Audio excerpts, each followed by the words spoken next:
Lo que no decía en ese momento la azafata era que había que empezar a rezar porque venía el aterrizaje.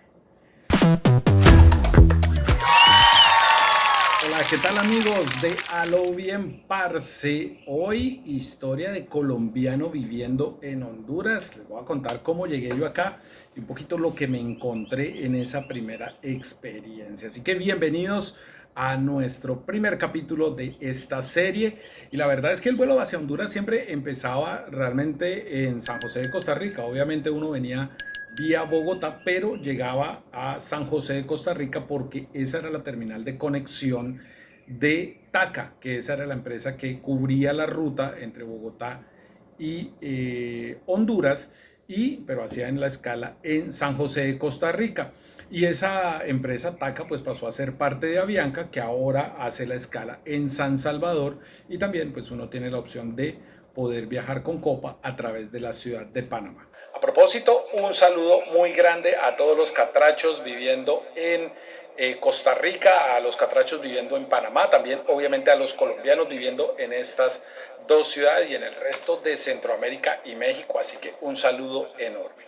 Pues en ese entonces, cosa que aún percibo hasta el día de hoy cuando hago los viajes, es que a los catrachos siempre nos va mal en los aeropuertos. ¿Por qué? Porque nos ponen en la última sala, ponen el vuelo en la última sala del aeropuerto, en la sala de espera más alejada, y siempre es una sala pequeña y que además tiene pocas sillas y a veces no tiene aire acondicionado. No sé por qué pasa eso, pero fue una de las primeras cosas que vi cuando empecé a vivir esta super experiencia.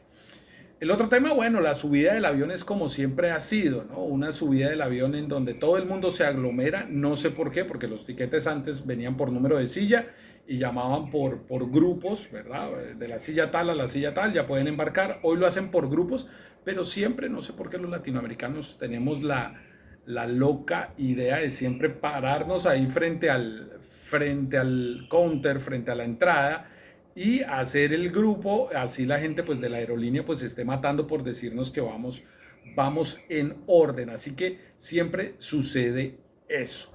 El vuelo era muy bueno porque en ese entonces, hace 26 años que les estoy hablando, el vuelo siempre tenía un sándwich y daban gaseosa. Para los catrachos, para la gente de acá, pues no es gaseosa, se llama refresco. Y pues le daban a uno café y este tipo de cosas. Hoy dan apenas pues unas semillas, ¿no? Maní o dan este tipo de cosas, o marañón, y el fresco o el café. Ha ido bajando el servicio de las aerolíneas, para ser sincero, y ese es un tema pues que sí es importante, ¿no? La diferencia.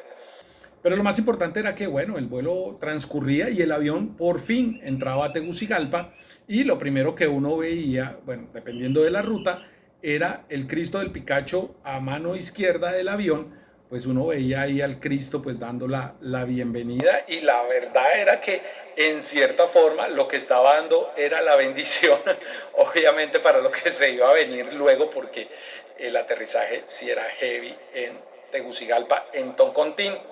Luego, pues en el vuelo seguía, y a los 2 segundos ya uno estaba volando sobre el Estadio Nacional y uno empezaba a ver pues la ciudad. No habían, ojo, esto era importante, no habían los edificios altos que hay hoy actualmente en la capital hondureña. Y llegaba entonces el anuncio de la azafata. Por favor, poner la silla en posición vertical, asegurar la mesita y guardar todas sus pertenencias porque estamos próximos al cierre. Lo que no decía en ese momento la azafata era que había que empezar a rezar porque venía el aterrizaje. El avión obviamente daba el giro hacia la izquierda, y cuando se nivelaba, cuando volvía a bajar el ala derecha, pues ahí venía el susto más berraco, porque ahí cerquita de la punta del ala, lo primero que uno veía pasar era una montaña llena de casas. Y uno alcanzaba a ver pues a un hombre sin camisa en una hamaca, una señora con una blusita de tirantes, con una faldita pequeña, embarazada, y veía a 4 niños colocados casi siempre, y esto es muy chistoso porque sí fue algo que me pasó, veía uno a los niños siempre como en orden de estatura, parecían una marimba. Ya después me enteré que el término sí lo utilizan acá en Honduras. Y lo era chistoso era que los niños todos saludaban el avión. Y uno pasaba en ese giro viendo la montaña, queriendo que la vaina no se fuera a descontrolar, sino que aterrizara todo bien. Y pues obviamente uno ya después en algún momento uno pensaba, bueno, los niños qué era lo que estaban haciendo, dándonos la bienvenida o despidiéndose de nosotros o diciendo, viene el quinto, viene el quinto, viene el quinto. Eso era lo que uno miraba desde adentro del avión hacia afuera. Pero desde afuera hacia adentro del avión lo que los niños miraban era un montón de gente haciendo así y ellos supongo que pensaban, oiga, qué felices llega la gente a Honduras, pero lo que iba uno era apretando, hermano, dientes y otras cosas porque el avión estaba haciendo el giro, veía uno la montaña cerca y uno decía, hasta aquí llegamos. Igual no había mucho tiempo para pensar porque lo que venía era el bajón rápido del avión, el estómago quedaba en la garganta y otras cosas. Y por la ventanilla, después de pasar por la montaña, ya uno veía era una calle, una carretera, hacia un lado estaba parte de la carretera, un semáforo y una fila de carros, hacia el otro lado semáforo, carretera y fila de carros. Y uno lo que entendía era obviamente a quién se le ocurrió poner una carretera al inicio o al final de una pista. Y obviamente apretaba uno más porque uno lo que decía es que nadie se vaya a pasar, por favor, porque va a suceder lo que no tiene que suceder. Afortunadamente eso pues nunca sucedió. Creo que por fin ahí la gente sí entendió que había que respetar el semáforo y lo hicieron muy bien.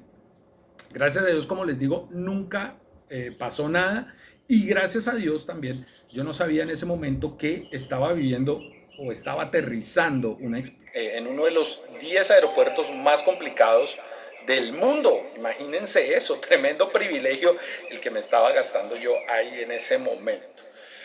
Bueno, ya con esa segunda apretada, pues confirmada, el avión pues caía con todo el peso, venía el frenazo en seco, uno se iba hacia adelante, todo salía a volar, sacudía la cabeza y todo, se reorganizaban las vértebras, se curaba el lumbago y por fin uno veía por la ventana que se abrían los motores y finalmente disminuía la velocidad.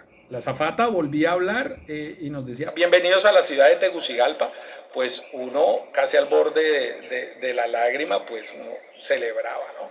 Era el momento de los aplausos, pero los aplausos no se daban porque todo el mundo estaba reacomodando vértebras, reacomodando esqueleto, buscando cerebro y también, obviamente, también otra cosa que pasa mucho cuando todos viajamos es que todo el mundo no ha aterrizado el avión, no ha llegado el avión a la terminal y lo que hacemos es todos nos ponemos de pie y empezamos a sacar maletas y el avión todavía está carreteando y la azafata, por favor siéntense, que hay que hacerlo en orden, que hasta que no se pueden levantar, hasta que la aeronave no esté completamente detenida. Afortunadamente pues todo llegaba al fin y pues era el momento en el que todo el mundo se levantaba, todo el mundo caminaba un poco raro por la apretada que había dado, pero uno tenía que estirar piernas y relajarse porque lo que se venía era migración. ¿Se imagina uno llegar con cara apretada, caminando raro y viniendo de Colombia a migración? Pero eso se los voy a contar en el segundo capítulo de A lo bien, parce, historias de un colombiano en Honduras. Esa era la experiencia hace 26 años de aterrizar en Toncontín. Hay que reconocer que esa pista le hicieron muchas modificaciones al final, precisamente para evitar esa aproximación complicada, esa aproximación difícil. Y pues ya también para las personas que van a viajar ahora a Honduras, pues decirles que ya no está, ya ese no es el aeropuerto principal internacional, es Palmerola y también el aeropuerto de San Pedro Sula. Y más adelante les voy a contar pues cómo es aterrizar y cómo es la experiencia en esos aeropuertos. Si vivieron la experiencia en Toncontín, cuéntenmela en los comentarios. Si les gustó el video, denle like. Si les gustó muchísimo más, pues suscríbanse porque vamos a seguir hablando de experiencias de un colombiano aquí en Honduras en A lo bien, parce. Cuídense, pásenla chévere y nos estamos viendo. Gracias, chao.